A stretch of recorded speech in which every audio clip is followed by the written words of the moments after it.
Drugs এনেকৈ খাই পেলাই বোলে সিহঁতি পৰি আছে। আকৌ আন চাইডে কৈছে কিবা গেছটোৰ কাৰণে বোলে সিহঁতৰ মানে গেছৰ কাৰণে প্ৰব্লেম হোৱাৰ কাৰণে মানে মৃত্যু হ'ল এনেকৈ কৈছে। কেনেকৈ হ'ব পাৰে? গেছটো ইমান সৰু আছিলে, গেছটো মানে ডাঙৰ হ'লেও বেলেগ কথা আছিলে।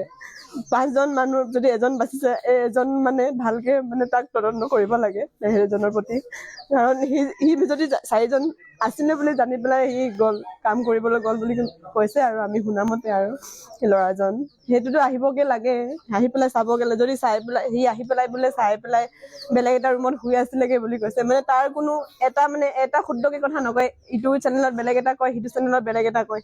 ভালকে মানে এটাকে শুদ্ধকে মানে ক'ব লাগে কথাবোৰ, তেনেকেও নকয়।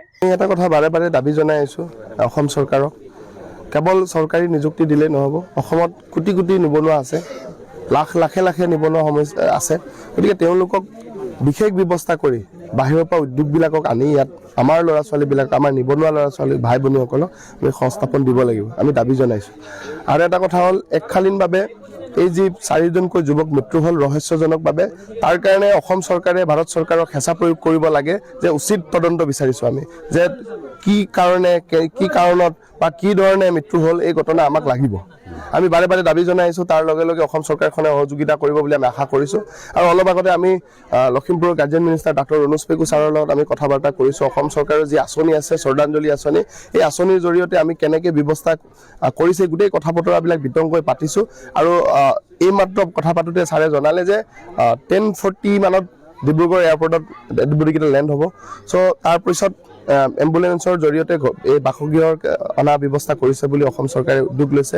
আৰু যিধৰণে বেংগলোৰত আমাৰ TMPK কৰ্মকৰ্তা আছে, তেওঁলোকে যিধৰণে সহযোগিতা কৰিছে, আমি বেংগলোৰ TMPK আমি আমাৰ TMPK লখিমপুৰৰ ফালৰ পৰা আমি ধন্যবাদ জনাইছোঁ। তেওঁলোকে আমাৰ নিজৰ ল'ৰাবিলাকক বা নিজৰ যুৱকসকলক যি ধৰণে তেওঁলোকে লৈ আজি ব্যৱস্থা কৰি দিছে, তাৰ কাৰণে ধন্যবাদ। আৰু অসম চৰকাৰ মাননীয় মুখ্যমন্ত্ৰী ইয়াতে আমাৰ guardian minister doctor Ranoj Pegu ছাৰক আমি ধন্যবাদ জনাব খুজিছোঁ।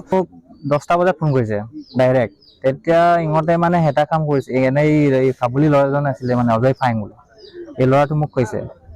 তেতিয়া তাক মই সুধিছোঁ, তেতিয়া ৰুমত মানে ই কৈছে মানে মই এইটো ৰুমত আছিলোঁ, তাৰ পৰা গেছ এটা আহিলে বোলে, কি বোলে এই যে কুহাৰ যে বা ভাত বনাই দিছে, তাৰ উশান এটা গেছ মানে আহিছে বোলে। তাৰপিছত মোক কি গোন্ধাইছে বুলি মানে এই দৰ্জাটো দফাই দিছে বোলে। তাৰ পৰা কি বুলি কয়, খিৰিকী এটা খুলি আছিলে বোলে, খিৰিকীৰ পৰা পানী ঢালি যাইছে বোলে বাল্টিঙৰ পৰা। কিন্তু ল'ৰাকে তেনেকৈ আছে, এইটো চিচুৱেশ্যন আছে। কিন্তু মোক কৈছে মানে ধেমালি কৰিছে নেকি, মই দেখো গম গমতি নাই। তাৰ পৰা এই খিৰিকীটো ভাঙি মেলি উমাই দিলে বোলে, তাৰ পৰা আছে এনেকৈ আছে বোলে।